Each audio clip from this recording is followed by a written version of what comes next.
A gente tem visto com cada vez mais frequência em escolas ataques que vêm matando alunos e funcionários e causando pânico e sofrimento nas pessoas e um medo sobre o que é que pode estar acontecendo. Como se reporta esses episódios é algo muito significativo e é sobre isso e outros tópicos relacionados a esse tema que a gente vai falar hoje. Se você acabou de chegar nesse canal, meu nome é Jana Viscardi, sou eu mesma, dona e proprietária desse modestíssimo espaço. Sejam todas vocês aí, pessoas do outro lado, muito bem-vindas a esse canal. Vocês podem me acompanhar nas diferentes redes sociais, podem apoiar a produção de conteúdo aqui do canal. Eu já agradeço a quem faz isso, é muito importante para a continuidade desse trabalho. E você pode também contribuir de outras maneiras, deixando o seu like, não se esqueça disso, compartilhando esse vídeo com outras pessoas e também interagindo e deixando aqui sugestões de tema no próprio canal mesmo. Com a repercussão dos ataques que vem acontecido no Brasil em diferentes escolas do país e a maneira como então nessa repercussão tem se falado sobre isso nos jornais e revistas, eu me senti incomodada, frustrada com o que vinha vendo, mas achei que sozinha eu não seria capaz de falar sobre esse assunto. Então hoje eu convido para bater um papo comigo a Letícia Oliveira e eu acho que melhor do que eu dizer qualquer coisa, eu prefiro que ela mesma se apresente para a gente poder continuar esse papo. Então, meu nome é Letícia Oliveira, eu sou jornalista independente, eu trabalho com monitoramento de grupos de extrema-direita, né? Não só neonazistas, mas de extrema-direita em geral, na internet desde 2012, mas o meu histórico com esse tipo de, não digamos monitoramento, mas de conhecer, né, como atua a extrema-direita, vem desde a adolescência, porque eu, durante a adolescência, eu frequentava, né, algumas subculturas, principalmente o punk hardcore, que sempre tiveram esse problema de infiltração. Na verdade, não é bem uma infiltração, mas de agentes. Isso sempre existiu, né? Desde o início do punk, desde o início do hardcore, você sempre teve parte da juventude que era radicalizada para a extrema-direita, né? Para o neonazismo, o neofascismo, que frequentava esses espaços e tentava cooptar os espaços e a cena toda, né? Então, eu já conheço como eles atuam, como eles agem, né? Como o tipo de violência que eles cometem. E quando começou, desde o Orkut, na verdade, quando começou, a gente começou a ter essas redes sociais que ainda não se chamavam redes sociais, né? Eu já comecei a ver um tipo de atuação mais nas franjas também, né? Porque hoje a gente tem o nazismo e o fascismo estão no mainstream, mas eles sempre atuaram nessas franjas de pessoas e grupos que radicalizados, né? A Lola é uma pessoa que fala muito bem isso, que ela já acompanhava desde a época do Orkut, mas no Orkut a gente tinha comunidades neonazistas, comunidades do que não se chamava de incel na época, mas né, a gente chamava de masculinismo, que eram as comunidades antifeministas. Então, assim, eu já acompanhava isso por causa de coisas da vida, mas isso só se tornou uma coisa que eu parei para começar a fazer esse monitoramento e esse trabalho há 10 anos, né? Foi quando o Fêmen chegou aqui no Brasil e surgiram as primeiras denúncias da Sarah Winter ser neonazista. Como eu já estava próxima da militância de esquerda, sempre estive, né? Essa questão da militância sempre foi uma coisa na minha vida, e da militância feminista, eu comecei a investigar, né, quem era a Sarah Winter, não só quem era a Sarah Winter, mas também quais as ligações do Fêmen Internacional com a extrema-direita na Ucrânia. Então, assim, foi um processo bacana porque foi uma articulação transnacional também de combate, né? A gente conseguiu, eu com mais duas ex-fêmen da Europa, a gente conseguiu criar uma página de denúncias, né, de denúncias contra o Fêmen, que teve bastante alcance. A gente deu algumas entrevistas, inclusive, na época, a gente explicou, né? E a partir daí eu vi que era isso mesmo que eu queria fazer e fui investindo, né, em capacitação, e também comecei a olhar outros grupos, né? Eu, por causa desse olhar voltado para a Ucrânia, por causa do Fêmen, eu acabei acompanhando a formação do Batalhão Azov, né? E todo o processo do Euromaidan, e por causa disso também começou a aparecer algumas coisas estranhas e eu comecei a pegar rastros da extrema-direita russa também, né? Principalmente da extrema-direita russa que estava atuante aqui no Brasil, que é o trabalho que eu fiz de monitoramento e investigação da Nova Resistência, né? Eu conheci a Nova Resistência antes dela ser Nova Resistência. Eu monitoro eles desde 2014 e 2015. Então, mais ou menos o meu caminho foi mais ou menos esse. E você viu aí a Letícia falando sobre FEMEN, a Nova Resistência, Batalhão Azov. Vou deixar uma série de referências bibliográficas aqui embaixo para você continuar se informando. Nunca se esqueçam que esse canal é um espaço de acolher novas ideias e informações que talvez sejam novas para você e também para mim, e a partir delas conhecer mais e mais a partir dos nossos próprios entendimentos, interesses e estudos, e é por isso que eu sempre trago essas informações aqui. E acho que já dessa introdução da Letícia, já fica para mim então a pergunta para ela, se é que é possível fazer essa pergunta nesses termos, mas Letícia, fala pra gente um pouco do que é que você entende como essa radicalização. O que é a radicalização? Oi, gente, tudo bem? Pausa rápida, eu vim fazer um ajuste, porque esse é um vídeo longo, uma conversa muito importante. Você vai ver que a Letícia, ela já vai me corrigir na resposta, porque eu usei o termo radicalização. E, na verdade, o termo mais empregado é ultraconservadorismo ou extremismo de direita, que é o que ela vai trazer pra gente. Mas ao longo da conversa vai acabar aparecendo esse termo radicalização de novo, porque foi a maneira como eu enquadrei esse tópico nessa pergunta. Mas esse termo, quando ele aparece no vídeo, nunca se esqueça, a gente está falando sobre extremismo de direita, sobre ultraconservadorismo. Então, a qualquer momento que o termo radicalização aparecer sozinho no vídeo, nunca se esqueça que ele aparece dentro desse contexto. A gente está falando de cooptação de pessoas pela extrema direita. Então, por isso o termo extremismo de direita ou ultraconservadorismo. Um beijão, bom vídeo para vocês. A radicalização, nos termos que a gente está falando aqui, ela é feita, a gente tem que localizar que é uma radicalização de extrema direita, né? Porque falar o termo radicalização assim solto, eu acho bastante complicado, porque para mim radical vem de ir à raiz. Quando a gente fala de radicalização nesse sentido, eu acho até que a gente deveria mudar um pouco o conceito para extremização, né, de cooptação extremista e não radicalização. Isso não é uma coisa nova, como eu disse, desde a minha época de adolescente a gente tinha essa cooptação e radicalização para a extrema direita, né, de jovens, normalmente nas franjas da sociedade que participavam de subculturas, né? Então a gente tem gente do punk, do hardcore, do skinhead. Você tem a extrema direita sempre trabalhou, sempre atuou, né, para atrair a juventude, porque se os seus representantes são todos homens brancos velhos, né? Enfim, você tem que partir para tentar renovar cada vez mais, né? Não só lideranças como membros.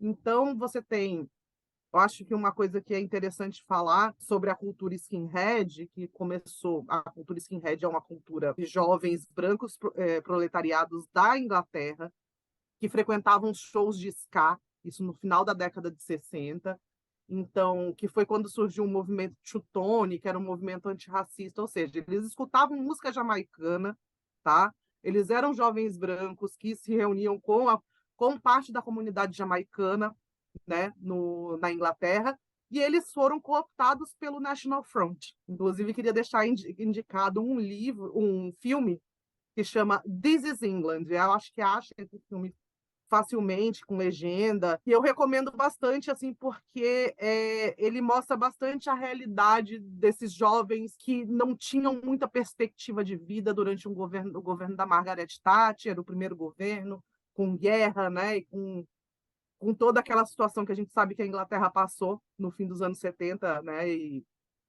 começo dos anos 80, e para a gente traçar um paralelo com o que acontece hoje. Desde 2008, a gente, né, que eu acho que é quando a gente tem um marco inicial de atuação dessa nova extrema-direita, né, que foi quando começou, a partir da crise de 2008, e a gente tem uma série de grupos que foram criados de extrema-direita, que foram criados principalmente na Europa, os grupos identitários, e depois a alt-right nos Estados Unidos, que aprenderam, mas não só isso, como a gente tem também os grupos ligados ao Students for Liberty, né, de uma extrema-direita mais puxada para o liberalismo, que começaram a usar a internet como meio de difusão da sua ideologia e voltado exclusivamente para a juventude. E no Brasil, a gente tem quem pegou muito isso. Em primeiro lugar foi o MBL, né? A gente teve o MBL trabalhando muito com meme, com cultura de internet mesmo, para atrair jovens. A linguagem acabou atraindo essa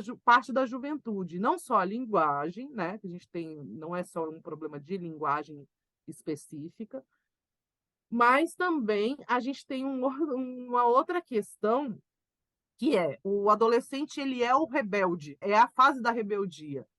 E então essa extrema-direita se coloca como antissistema, né? Como contra tudo que está aí, pegar isso e levar para um contexto de extrema-direita. Então, o que é para esses jovens, o que é ser a rebeldia? O que é ser rebelde? O que é ser antissistema? É ser nazista. O adolescente, além de lidar com todas as questões hormonais e emocionais, né, de passar pela adolescência, ele está sendo bombardeado com propaganda nazista nas redes sociais, né, em aplicativos de mensagem. Muitas vezes, ele recebe essas coisas do amigo. Você pensa como acontece a bolsonarização dos tios do Zap? É meio parecido. Eu gosto de dizer assim, quando eu era mais nova, eu me encontrava com os meus amigos para tocar fitas de música, né? A gente gravava fitas. Eu tenho um disco de uma banda que você não tem. Aí eu gravava uma fita para você e te levava, e você gravava uma para mim. É a mesma coisa que eles fazem, só que com material nazista e fascista, entendeu? É isso que eu observo no monitoramento de adolescentes que participam de grupos neonazistas no Telegram, ou no Twitter, ou em outras redes sociais. É essa troca entre eles que acaba fazendo com que eles mesmos sejam vetores de radicalização, entendeu? Então, assim, às vezes você nem precisa ser cooptado por um grupo, mas se você estiver em algum grupo que faz parte da rede deles, você vai receber esse material de propaganda, e esse material de propaganda vai circular entre eles, e eles mesmos vão se radicalizar e vão criar grupos a se radicalizar entre eles. Eu acho que um caso onde ficou bem claro isso foi o caso do Colégio Porto Seguro, onde os alunos criaram um grupo, né, onde compartilhavam material nazista. A princípio, não se encontrou nenhuma ligação dele com grupos neonazistas, com células neonazistas estabelecidas aqui no Brasil, mas eles têm acesso a esse material na internet, porque esse material está correndo solto pela internet. Letícia, muito obrigada. Assim, conforme você foi falando e trazendo esse elemento da internet e da juventude, eu fiquei pensando então, quais são os caminhos possíveis de uma desradicalização, né? Eu entendo que é algo que certamente não tem uma fórmula mágica e certamente há de haver aí uma complexidade para a gente pensar, já que para pensar o fenômeno é muito complexo, também deve haver uma complexidade para a gente pensar nesse processo do que seria, digamos assim, uma desradicalização. Eu queria que você falasse um pouco sobre esse caminho, né? Porque a gente está no universo da internet, de difícil, entre aspas, controle das coisas, os temas vão sendo veiculados, por exemplo, no WhatsApp, muitas vezes a gente não sabe de onde veio esse conteúdo e para onde ele vai, então fiquei me perguntando sobre os caminhos de uma possível desradicalização. Tem um especialista dos Estados Unidos que ele chama Christian Picciolini. Ele escreveu o livro dele, inclusive foi traduzido pela Adriana Dias. Ele é especialista em desradicalização de nazistas, tá? Porque ele mesmo foi nazista durante a juventude, ele conseguiu sair, então ele ajuda outras pessoas que querem sair. Só que assim, o próprio Picciolini, ele fala o seguinte: é muito difícil você conseguir desradicalizar essas pessoas. São os contatos de uma vida toda, entendeu? De uma adolescência inteira. São seus amigos, o seu meio, o que você frequenta. Você não pode falar que a pessoa foi desradicalizada se ela só parou de atuar, mas continua se relacionando com os mesmos círculos, com as mesmas pessoas, né?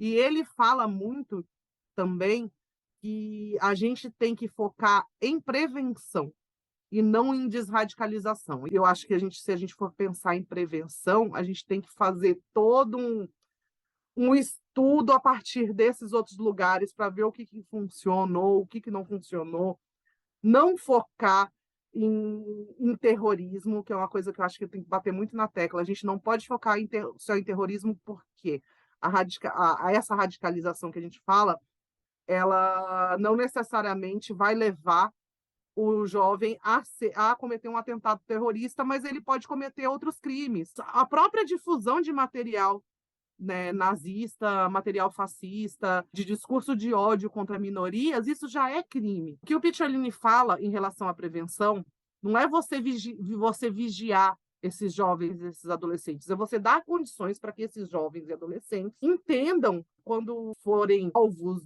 desse tipo de propaganda, que aquilo ali não é uma coisa legal. Que ao você receber propaganda racista, ou você receber conteúdo negacionista do Holocausto, que aquilo ali não procede, né? E como que o jovem vai entender que aquilo ali não procede, que aquilo ali não é verdade? E aí você teria que ter um trabalho multidisciplinar, né, com estudo de história dentro de escola, um trabalho com assistentes sociais e com psicólogos, para não só com aquele adolescente que está no processo de ser radicalizado, mas com toda a comunidade escolar. Porque não adianta você isolar o jovem que você acha que é problemático, que isso pode piorar a situação. Você tem que fazer um trabalho com toda a comunidade escolar, entendeu? Com alunos, professores, com família, né? A comunidade escolar ela é estendida, né, dessa forma, que inclusive muitas dessas pessoas dentro da própria comunidade escolar podem ser vítimas desse jovem radicalizado ou em processo de radicalização. Enquanto você foi falando desses elementos todos, eu fui pensando na importância para esses grupos da exposição daquilo que é feito, do chamar a atenção de mais e mais gente sobre aquilo que eles se propõem a fazer, o que me faz pensar no papel da mídia nisso tudo, né? Esses veículos tradicionais estão aí há tantos anos produzindo conteúdo, conhecimento através dos seus veículos de imprensa, e ainda assim a gente vê, e no caso mais recente do Espírito Santo, vários veículos de imprensa, escritos ou televisivos, usando esse mesmo recurso que é divulgar a foto do momento em que aconteceu, divulgar um vídeo completo em vários espaços, inclusive, trazendo muito destaque para a figura que promoveu o ataque. E isso foi me incomodando profundamente, justamente por pensar no quanto isso é também uma propaganda. E eu fiquei pensando que a primeira coisa que as pessoas podem trazer é: nossa, mas então agora não pode mais falar sobre isso? E eu sempre gosto de trazer para o canal essa reflexão, né? É possível falar sobre tudo, porque há diferentes maneiras de fazer isso. Então, eu fiquei pensando que seria legal você falar um pouco sobre isso, né? Sobre as diferentes possibilidades, né? Do que é, como trazer, o que você acha, né? Da maneira como se tem repercutido casos de ataques em diferentes escolas. O próprio ato em si, o ato dele entrar atirando, já é um ato de propaganda. Então ele sabe que ele vai entrar, por exemplo, esse menino entrou na escola que tinha câmeras, né, nos corredores e tal. Ele sabe que essas imagens vão ser divulgadas, né? E a partir da divulgação dessas imagens, aí você tem não só grupos específicos organizados, mas você tem adolescentes que são fãs de atiradores, tá? Isso acontece, tem muito, existe toda uma cultura que idolatra e santifica esses atiradores e que os trata como heróis, tá?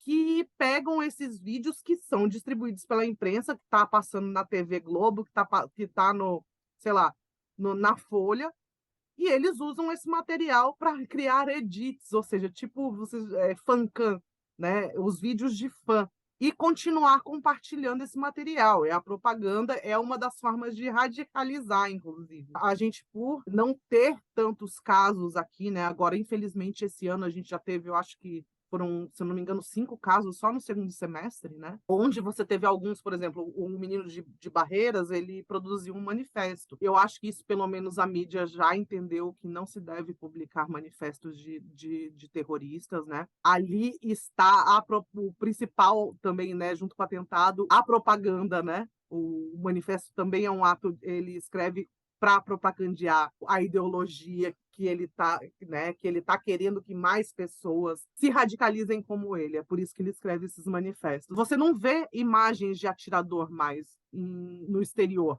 Você pode ver imagens tipo de socorro das vítimas. Às vezes o que teve foi tipo imagem que não apareceu atirador, mas aparecia tipo som de tiro. Por quê? É muito importante que essas pessoas não sejam conhecidas, né? Que o rosto delas ou a forma que elas estão atuando não sejam divulgadas, porque isso é propaganda. Os atiradores de Suzano, eles são considerados heróis por muitos desses adolescentes, né? Isso é uma coisa que me deixa chocada, porque eu monitoro, né, principalmente no Twitter, que tem um grupinho que fica divulgando conteúdo desses atiradores em massa. O avô de um deles, né, morreu e a comunidade deles está, tipo, em luto, ou seja, como se fosse mesmo um ídolo, entendeu? Ai, morreu o avô do nosso ídolo. Por que que essa garotada idolatra, né? Os atiradores de Columbine também, eles são idolatrados, assim, porque existe também todo um mito de que esses atiradores fizeram isso porque eles eram pessoas que eram excluídas da sociedade, porque foram alvos de bullying, vítima de bullying na escola, o que a gente sabe que não é bem por aí, né? Então, aí, às vezes, assim, um adolescente que está sofrendo bullying na escola fica sabendo disso, né? Entra em contato com essa versão distorcida e fala assim, nossa, esse cara fez o que eu queria fazer com os meus bullies, entendeu? Às vezes não vai passar disso, né? Às vezes não vai passar dessa admiração, dessa idolatria, mas pode ser que muitos desses adolescentes venham a planejar mesmo cometer atentados. Então, por isso que é muito perigoso. A gente tem que ter muita responsabilidade com as coisas que a gente compartilha, sabe? Eu acho que isso não serve só para a imprensa, mas a gente que é usuário de redes sociais e que está nesse processo de compartilhar conteúdo ou de produzir conteúdo também, a gente tem que ter muita responsabilidade. Eu recomendo um documento da Unesco que ensina como lidar como divulgar ou como noticiar atentados terroristas. Eu acho que ali tem bastante ferramentas explicando o que você pode fazer, o que não pode fazer, né? Compartilhar vídeo, não. Manifesto, não. Os veículos de imprensa deveriam ter esse entendimento de que não são coisas que podem ser compartilhadas porque são material de propaganda. Observe que a gente está falando dessa extrema-direita participando de diferentes espaços, além dessa internacionalização, né, esse processo transnacional, a gente está falando da ocupação de espaços, inclusive mais à esquerda. Então, observe o quanto isso é importante de ser discutido, para além das camadas que muitas vezes são trazidas na mídia tradicional, de um personalismo. Você fala do pai que tinha um livro do Hitler, mas morre aí a conversa. Você fala dessas vítimas que morreram e traz, então, para o sofrimento dessas pessoas num sensacionalismo que vende também muito, é uma fórmula bem antiga, mas não explora e não discute, por exemplo, esses processos de consolidação de uma extrema-direita em grupos jovens e como isso vai sendo ampliado muitas vezes fora, inclusive, de células específicas da extrema-direita, como foi o caso que a gente viu de uma escola agora recente, em que os jovens estavam juntos num grupo propagandeando, falando coisas extremamente racistas, horríveis. E é preciso falar sobre isso cada vez mais. E pela presença tão enriquecedora, eu quero te agradecer, Letícia, por estar aqui com a gente. Letícia, muito obrigada. Se você quiser deixar seu recadinho final, e obrigada a vocês que chegaram até aqui também, junto com a gente. Ana, muito obrigada por ter me convidado. Assim, eu fiquei muito feliz, porque além de tudo, a gente descobriu que a gente tem algumas coisas em comum que a gente não sabia e que me deixaram muito feliz. E eu quero dizer que quem quiser me seguir no Twitter, minha arroba é bicicleta, assim mesmo. Eu estou sempre por ali tentando ensinar aos outros o que eu mesma aprendi durante esses anos todos. Então, assim, eu agradeço muito o espaço e espero que tenha respondido as suas dúvidas e que tenha ajudado com essa questão de entender o que é essa radicalização de que todo mundo está falando de adolescentes, né? E eu agradeço a você que ficou até aqui com a gente. Não se esqueçam de seguir a Letícia nas redes sociais. Ela tá lá no Twitter, Bicicreta. Eu deixo o link aqui embaixo. Um abração para todo mundo. Tchau, tchau.